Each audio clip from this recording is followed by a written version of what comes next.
আমাদের মধ্যে চলতেছে, অথচ আমরা একে অপরকে মুনাজারা করে করে আমরা মুসলমানকে কাফেরের দৃষ্টিতে দেখতেছি। আমার কাছে আসলে আমি অন্য আলেমকে কাফের বলি, ওই আলেম আমাকে কাফের বলে, অথচ হিন্দু, বৌদ্ধ, নাসারা, খ্রিস্টান সবাই এক দৃষ্টিতে আমাদেরকে মুসলমান বলে, ঠিক কিনা? গরিবের আমাদের ব্যাপারে মেসেজ দিল পৃথ্বীরাজ চৌহানকে, এই গরিবের নামাজকে যদি এখান থেকে বিতাড়িত করা না হয়, তাহলে গরিবের নামাজ এই ভারতের মধ্যে একজন হিন্দু রাখবে না, সবগুলো মুসলমান করে ফেলবে ওনার মহানুভবতা দিয়ে, উদারতা দিয়ে। তখন ওনাদের জাতীয় যোগী, আমাদের যেমন জাতীয় খতিব আছে, জাতীয় ইমাম আছে, ওনাদের জাতীয় যোগী, জাতীয় ব্রাহ্মণ সাদিদেব বা রামদেব, উনি দায়িত্ব নিয়েছে, বলে যে আমার চেয়ে বড় ব্রাহ্মণ, বড় যোগী এই আজমিরের মধ্যে কেউ নাই। এই গরিবের নামাজকে মুনাজারার মাধ্যমে শত শত মানুষের উপস্থিতিতে আমি পরাজিত করে আমার হিন্দু ধর্মকে আমি সত্য বলে কি করব, প্রতিষ্ঠিত করব। তখন গরিবের নামাজের কাছে বার্তাবাহক রাজপুতগণ বার্তা নিয়ে এসেছে, এই মনিউদ্দিন চিশতি, আপনি যদি সত্য ধর্মের অধিকারী হন, তাহলে আগামীকাল আমাদের জাতীয় যোগী, আমাদের জাতীয় ব্রাহ্মণ সাদিদেবের সঙ্গে আপনাকে মুনাজারা করতে হবে। অথচ আমরা মুনাজারা করি মুসলমানে, আমরা মুনাজারা করি ঠেলাঠেলি করি নিজেরা, আমরা নামাজে এসে কাটা নিয়ে ঠেলাঠেলি করি, আমরা নামাজে এসে হাত বাঁধা নিয়ে ঠেলাঠেলি করি, হাত বুকে বাঁধবো, উপরে বাঁধবো, কোথায় বাঁধবো, দুদিন পর বলবো যে হাত কোবালে বাঁধা ছিল, হাত কোথায় বাঁধতে হবে, কোবালে বাঁধতে হবে।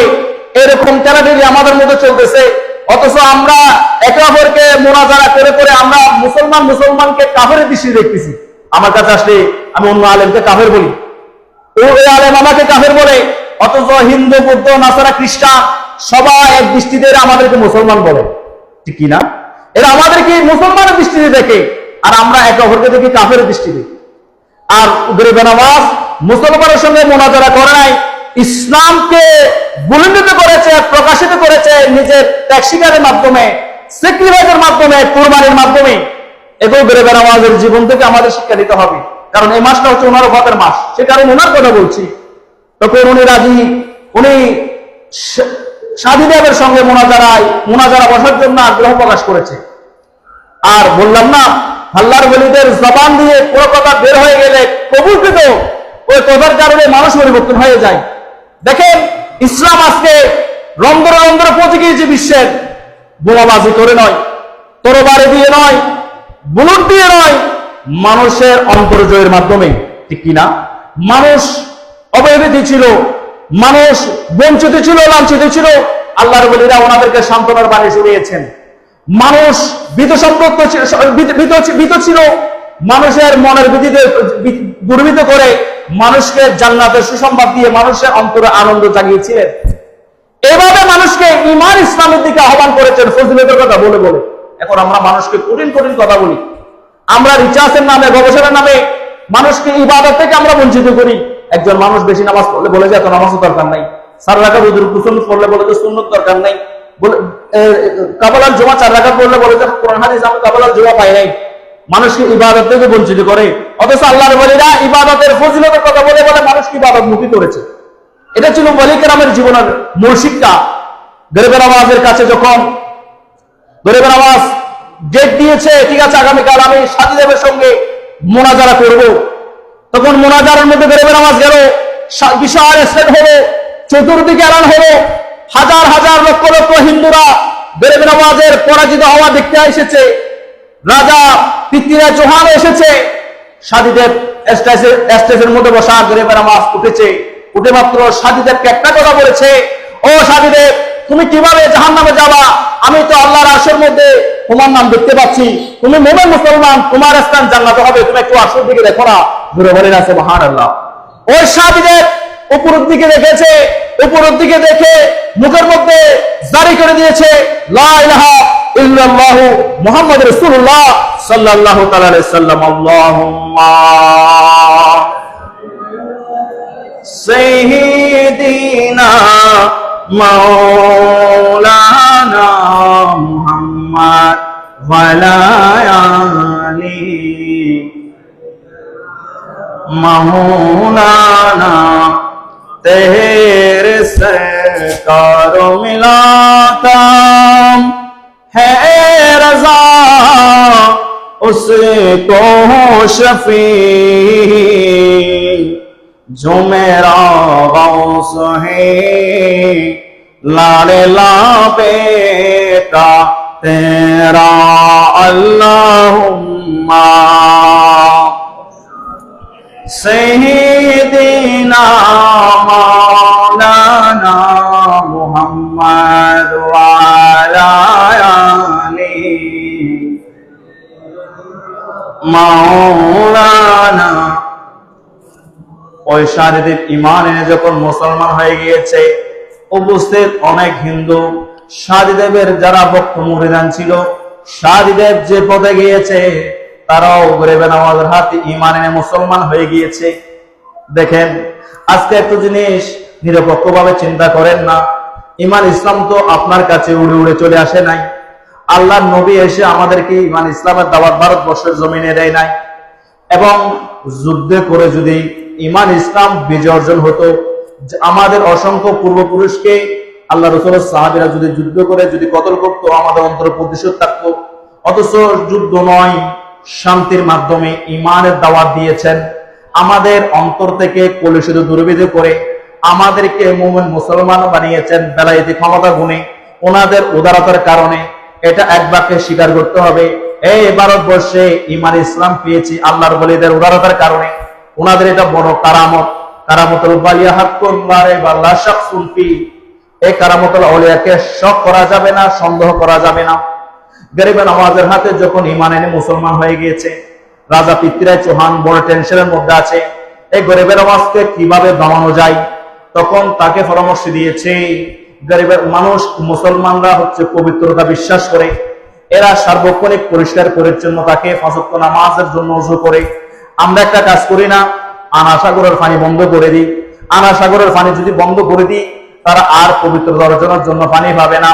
এই পানি বন্ধ করে দিলে তারা অটোমেটিকলি ইবাদত করতে না পারার কারণে পবিত্র পানি যেখানে পাবে সেখানে চলে যাবে। ওনাদের সঙ্গে আমরা যুদ্ধ করে পারবো না। পৃথ্বীরাজ চৌহান ওই রাজপুতদের পরামর্শ ক্রমে আনা সাগরের তীরের মধ্যে সেনা মোতায়েন করেছে, গাঁটগুলোকে সেনা মোতায়েন করেছে, ফিয়াদা বাহিনী মোতায়েন করেছে, পুলিশ বাহিনী মোতায়েন করেছে, যাতে কোন মুসলমান যাতে ওই সাগর থেকে পানি নিতে না পারে, ওযু করতে না পারে। চতুর্দিকে কারফিউ জারি করেছে। গরিবে নওয়াজের মুরিদানরা গিয়ে ওযু করার জন্য তাড়িয়ে দিয়েছে, বলেছে না, রাজার কারফিউ আছে, পানি তোমাদের জন্য না। দেখেন, যুগে যুগে আল্লাহর ওলিদের পানি বন্ধ করেছে। ইমাম হোসেনের জন্য পানি বন্ধ করেছিল। যুগে যুগে আল্লাহর ওলি, নবী, সাহাবী এবং আওলাদ রাসূলের জন্য পানি বন্ধ ছিল। আল্লাহ পাক রব্বুল আলামিন ওনাদেরকে বিশেষ ক্ষমতা বলে ওনাদেরকে বিজয় দান করেছেন। যদি বা ইমাম হুসাইনের শহীদ হয়েছে, আর ইমাম হুসাইনের শাহাদাতের কারণে, কুরবানির কারণে আমাদের জন্য মেজবানে পরিণত হয়েছে। যদি বলি না সুবহানাল্লাহ। গরিবে নওয়াজের কাছে খবর গেল, হুজুর ওই ভারতের রাজা পৃথ্বীরাজ চৌহান পানি বন্ধ করে দিয়েছে, আমরা ওখান থেকে পানি নিতে পারবো না। বলে, একটা কাজ করো, একটা পানির পেয়ারা নিয়ে যাও, ওই পেয়ারার মধ্যে পানিগুলো নিয়ে আসো। দেখা গেল পানি পেয়ারা নিয়ে গিয়েছে। কুতুবউদ্দিন বক্তের কাকে বলে যে আমাদেরকে একটু এক পেয়ালা পানি দাও না। বলছে ঠিক আছে, এক পেয়ালা পানি আর কতটুকু, এটা দিতে আর হবে না। পেয়ালাতে পানি নিয়েছে। আল্লাহর কারামত, আল্লাহর কুদরত, আল্লাহর বলির কারামত, এদের চোখ থেকে পানিগুলো অদৃশ্য হয়ে গিয়েছে। সুবহানাল্লাহ বলবেন না? আল্লাহর বলিদের কারামত, এটা কুরআন হাদিস দ্বারা প্রমাণিত, নাসাই শরীফের হাদিস। এবং এটা আল্লামা হযরতে ইয়ানুল তালিবিনের মধ্যে হাদিস কানে আল্লামা হযরত ইমাম মালিক রাহমাতুল্লাহ আলাইহি হাদিস কানে নোট করেছেন যে হযরত ওমর আল ফারুক রাদিয়াল্লাহু তাআলা আনহু যখন খেলাফতের মসনদের মধ্যে বসেছে, মিশরের নীলনদ শুকিয়ে গিয়েছে। মিশরের মধ্যে একটা রীতি প্রচলন ছিল যে একজন কুমারী নারীকে ওই নীলনদের মধ্যে যখন কুরবানি দেওয়া হবে, সাজিয়ে গুছিয়ে ওই নারীকে যখন ওখানে রেখে আসা হবে, তখন ওই নারীর বলিদানের বিনিময়ে মিশরের নীলনদ পানি দেবে। আপনারা ইতিপূর্বে শুনেছেন। হাদিসটাকে অনেকে দুর্বল বলেছেন।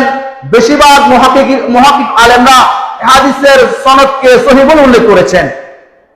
তখন ওখানকার শাসনকর্তার কাছে খবর পৌঁছেছে, ইসলামের যখন বিজয় হয়েছে, তখন বলে যে না, ইসলাম এই বিষয়ে স্বীকৃতি দেয় না, কখনো কোনো মানুষের বলিদান ইসলাম বিশ্বাস করে না।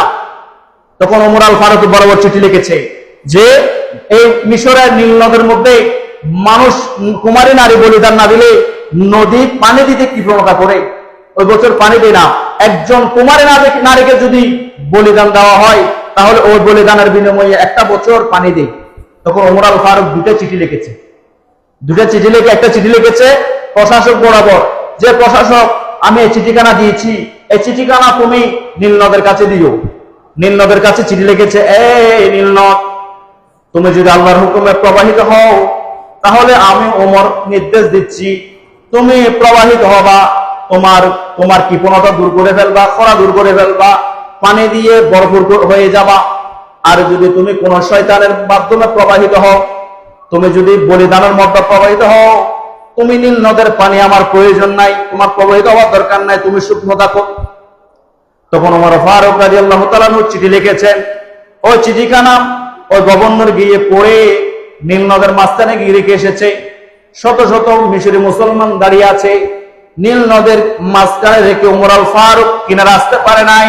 ওমর আল ফারুকের নির্দেশে ওই নীল নদ আবার পড়ে টইটুম্বর হয়ে গিয়েছে। জোরে বলেন না সুবহানাল্লাহ। তাহলে ওলি কেরামের ক্ষমতা দিয়েছেন কে? আল্লাহ।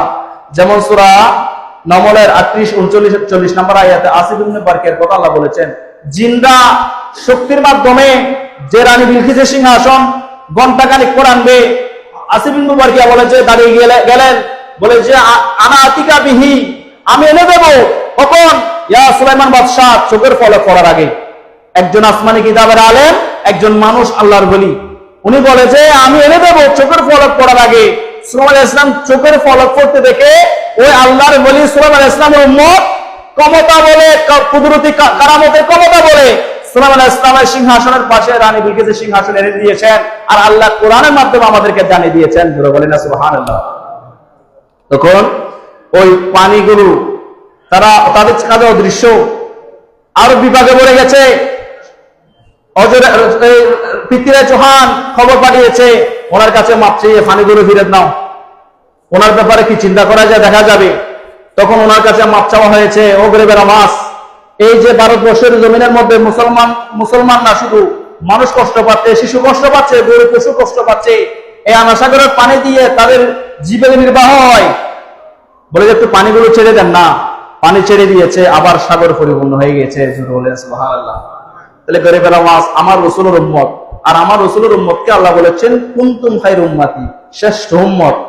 যেখানে আসিফ ইবনে বারকিয়া এনেছেন কিতাবে তাফসীরের মধ্যে এসেছে, তাফসীরে কবিরের মধ্যে এসেছে, আসিফ ইবনে বারকিয়া সিংহাসনটা বাতাস দিয়ে আনে নাই, উনি মাটির নিচ দিয়ে এনেছে চোখের পলক পড়ার আগে।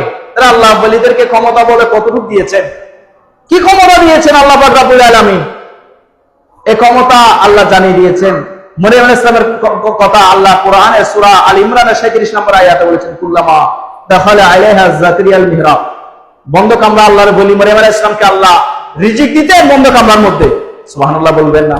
এভাবে অসংখ্য কারামত আল্লাহ কোরআনে বলেছেন, রাসূলের হাদিস দ্বারা প্রমাণিত।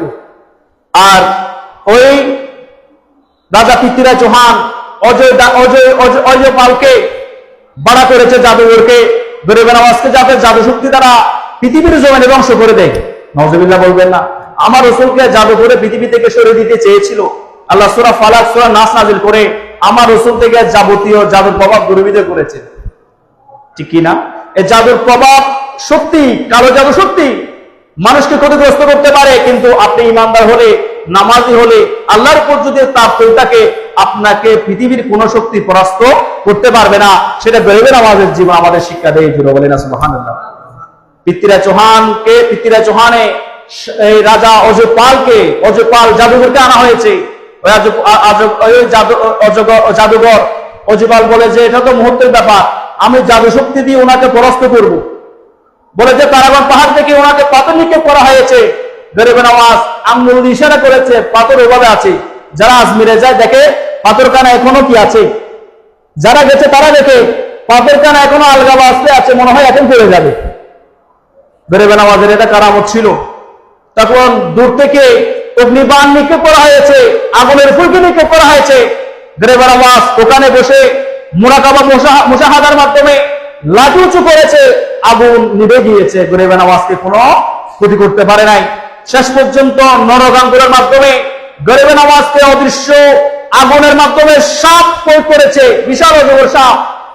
হাজার হাজার ভারতীয়রা দেখে আছে, হিন্দুরা দেখে আছে, গরিবে নামাজকে হয়তো এর সাথে জ্বালিয়ে বশীভূত করে দেবে, কিন্তু গরিবে নামাজের কুণ্ডুলি আসা পর্যন্ত, কাছে আসা পর্যন্ত ওই সাপ ধ্বংস হয়ে গেছে, উধাও হয়ে গেছে। জোরে বলেন না সুবহানাল্লাহ। ওই পৃথ্বীরাজ চৌহান, অজরাম পাল শেষ পর্যন্ত পালিয়ে যাচ্ছে গরিবে নামাজ। ওনাকে ধরে এনে ইমান দিয়ে, ইসলাম দিয়ে ওনাকে মুসলমান বানিয়েছেন। সুবহানাল্লাহ বলবেন না? হাজার হাজার জাদুঘরকে ইমানের দাওয়াত দিয়েছেন, ওনারা কষ্ট করেছেন, ওনাদের কষ্টের বিনিময়ে আজকে আমরা মুমিন মুসলমান হয়েছি, আমরা আজকে জান্নাতের সুসংবাদ পেয়েছি। আজকে যদি আমরা উগ্রতা দেখাই, খবর থেকে লাশ তুলে ফেলি, আজকে যদি আমরা নারে তাকবীর স্লোগান দিয়ে রিকশাওয়ালা রিকশায় বাড়ি দিই, আজকে আমরা উগ্রতা দেখা নারে তাকবীর বলে মানুষকে জিন্দা হয়ে ফেলি, মরা মানুষকে আগুন দিয়ে পুড়ে ফেলি, তাহলে আমাদের কাছে ওয়ালিকার আমার আদর্শ প্রতিষ্ঠিত হলো না। আমাদের কাছে উগ্রতা, সন্ত্রাসের আদর্শ আমাদের জীবনে প্রতিষ্ঠিত হলো। মানুষ আমাদের এই চরিত্র দেখে যাদের ইমান দুর্বল আছে তারা নাস্তিক হয়ে যাবে। বিধর্মীরা আমাদেরকে সন্ত্রাস উপাধি দেবে। কেন? ইসলাম হচ্ছে সন্ত্রাস ধর্ম, ইসলাম হচ্ছে ত্রাসের ধর্ম। অথচ গরিবে নামাজের জীবনী দেখেন, শাহজালাল ইবনে রহমাতুল্লাহ জীবনী দেখেন, ওনারা মানুষকে ওসিয়ত করেছেন সুন্দর কথার মাধ্যমে, ওয়াজের মাধ্যমে, যেগুলো দিয়ে মানুষের মন পরিবর্তন হয়ে গিয়েছে। আল্লাহ পাক